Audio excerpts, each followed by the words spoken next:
In today's video, we'll discuss Kawhi Leonard and how he's been on an absolute tear as of late. But before we start, please make sure to like, comment, and subscribe to the channel for more content just like this. Now, without further ado, let's get into it. Kawhi Leonard is a unique player for many reasons. He load manages more than anyone else. He's very quiet and not as outgoing as other superstars like LeBron or Giannis. But another reason he's such a unique player is that he's a menace on the basketball court. Seriously, he's averaging 26 points, 7 rebounds, 4.8 assists, 2 steals, and 1 block per game over his last 7 games. He's looking like the prime Kawhi Leonard that we all know and love, but we don't think opposing teams are as fond of him as we are. You see, Kawhi has developed a very good 3-ball over the last few seasons. He shot nearly 38% in 2018, 39% in 2019, and a decent 35% as of right now. And while 35% isn't amazing by any means, it's still respectable. And because of this, some teams try and run him off the 3-point line, which is a huge mistake. Leonard is one of the best mid-range scorers in the NBA, and we know many people forget about that due to him missing games and sitting out. But when you mention other mid-range scorers such as Kevin Durant and DeMar DeRozan, Kawhi is in that same mix. And what makes the NBA so fun to watch is that while all 3 of them are great mid-range scorers, they all do it in a different way. KD just rises above you because he's, 100 feet tall. DeMar uses slithery footwork to create separation,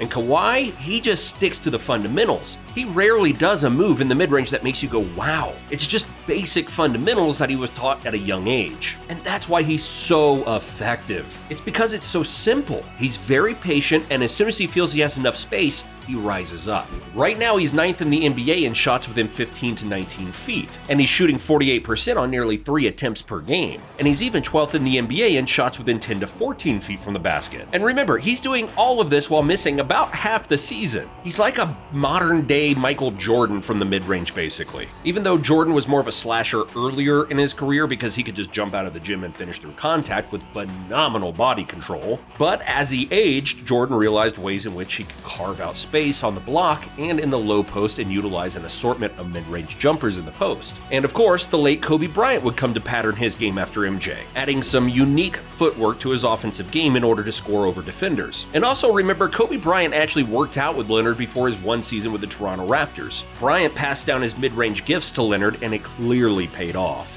Throughout his career, Kawhi has been able to shoot efficiently from the field. He shot 49.1% from the field, 38.1% from the 3-point line, and 85.4% from the free throw line. Leonard took a total of 537 attempts in the mid-range with the Toronto Raptors, which is pretty amazing considering that it's just over 38% of Jordan's volume over 20 years prior. However, Kawhi was still very efficient. He converted on 45% of his mid-range attempts, including close to 46% on all attempts from 16 feet to the arc. The 2-time Finals MVP was also around 45% that very next season, which shows a sense of consistency even though it was in a smaller sample size. For reference, Leonard was even deadlier from mid-range during the 2016-17 season, his last full year with the San Antonio Spurs. Kawhi shot close to 50% on 302 attempts between 16 feet and the 3-point line. His ability to shoot efficiently has led him to be able to get 2 NBA championships in his career, with a long way to go. And the real beauty of the mid-range jump shot is that it's the shot you want to do the most off the dribble. If you can shoot the mid-range jumper, then more times than not, you'll be able to create your own offense consistently. And plus, in half-court settings when things are tight and the games are close, you need your superstar to make a timely basket for you. And it'll often be a mid-range jumper, because most game winners are actually shot from the mid-range. A player like Kawhi Leonard will always be able to win big because of his ability to create shots from the mid-range. In the clutch, he can hit those shots on a consistent basis. Everyone remembers how he ended the iconic Game 7 shot against the Philadelphia 76ers with a deep mid-range jumper so jaw-dropping, it had Joel Embiid in literal tears. Overall, he is still just as effective from the mid-range as he has been in years before. And it is no surprise that the Clippers, as a team, are top 5 in mid-range shots within 15 to 19 feet. But what might surprise you is Kawhi Leonard's playoff record. He has an impressive 86-49 record, and he has a 29-19 playoff record over his last 3 postseasons. So he's always had a big impact on winning. And when you come from a winning culture like San Antonio, it's not shocking to see him bringing that same culture to his other teams. In his last playoff appearance in 2020, he averaged an astounding 30 points, 7 rebounds, 4 assists, and 2 steals while shooting 57% from the field, 39% from 3, and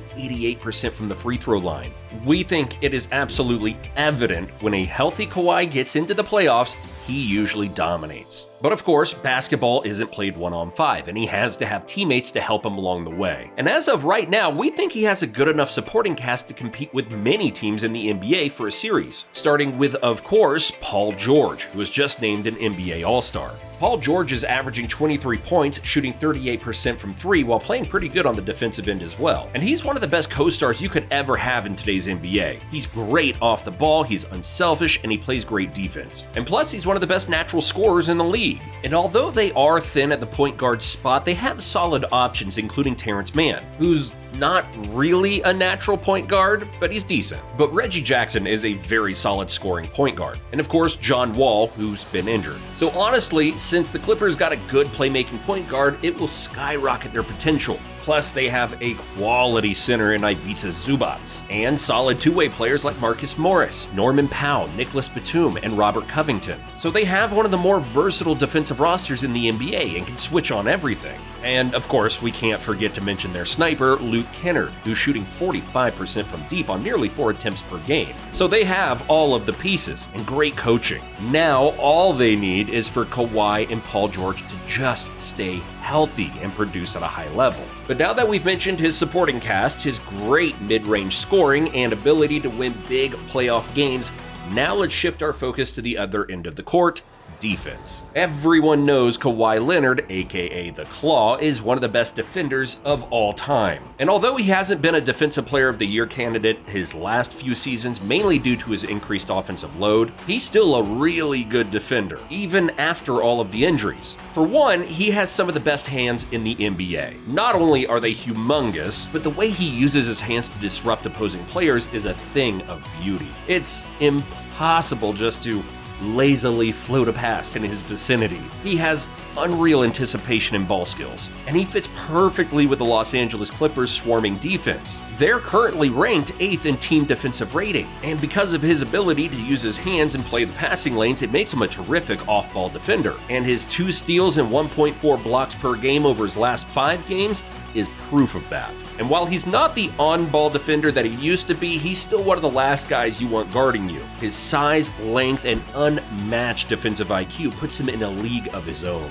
And fun fact, he's actually the reason why Atlanta Hawks guard DeJounte Murray is one of the best two-way players in the league and truly takes pride in his ability to shut down opponents. Because while playing for the San Antonio Spurs under Greg Popovich did help shape him into a great defensive menace, it was actually Kawhi Leonard who urged Murray to take pride in his defense. Murray recently appeared on Matt Barnes and Steven Jackson's All the Smoke podcast and explained how Kawhi mentored him and made the 26-year-old into the defensive player he is today. Kawhi's the reason why I made the all-defensive team my second year. He came to me and he was like, bro, don't worry about getting 15, 20 points. Go make the all-defensive team. He told me that year 2, I guarantee if you make that, now you'll get on the court. Defense gets you on the court, especially in San Antonio. So go make that all-defensive team. Now you stamped yourself. You can play D, so now they gotta have you on the floor. So if you're on the floor, you're gonna have to be able to play offense too. The Claw not only locks down opponents himself, but he can inspire others to do so as well. And when Kawhi's on the floor, the Clippers are at their best defensively. The Clippers have a defensive rating of 115.6 without him, and a 112 rating with him. So overall, Kawhi Leonard is still elite on both ends of the floor. And we can talk about Nikola Jokic, LeBron, KD, Jason Tatum, Giannis, and Luka all day, but Kawhi Leonard is still a problem, and he's still a huge obstacle for all of the best players in the NBA. If he can stay healthy, the Clippers just might shock the entire world this season.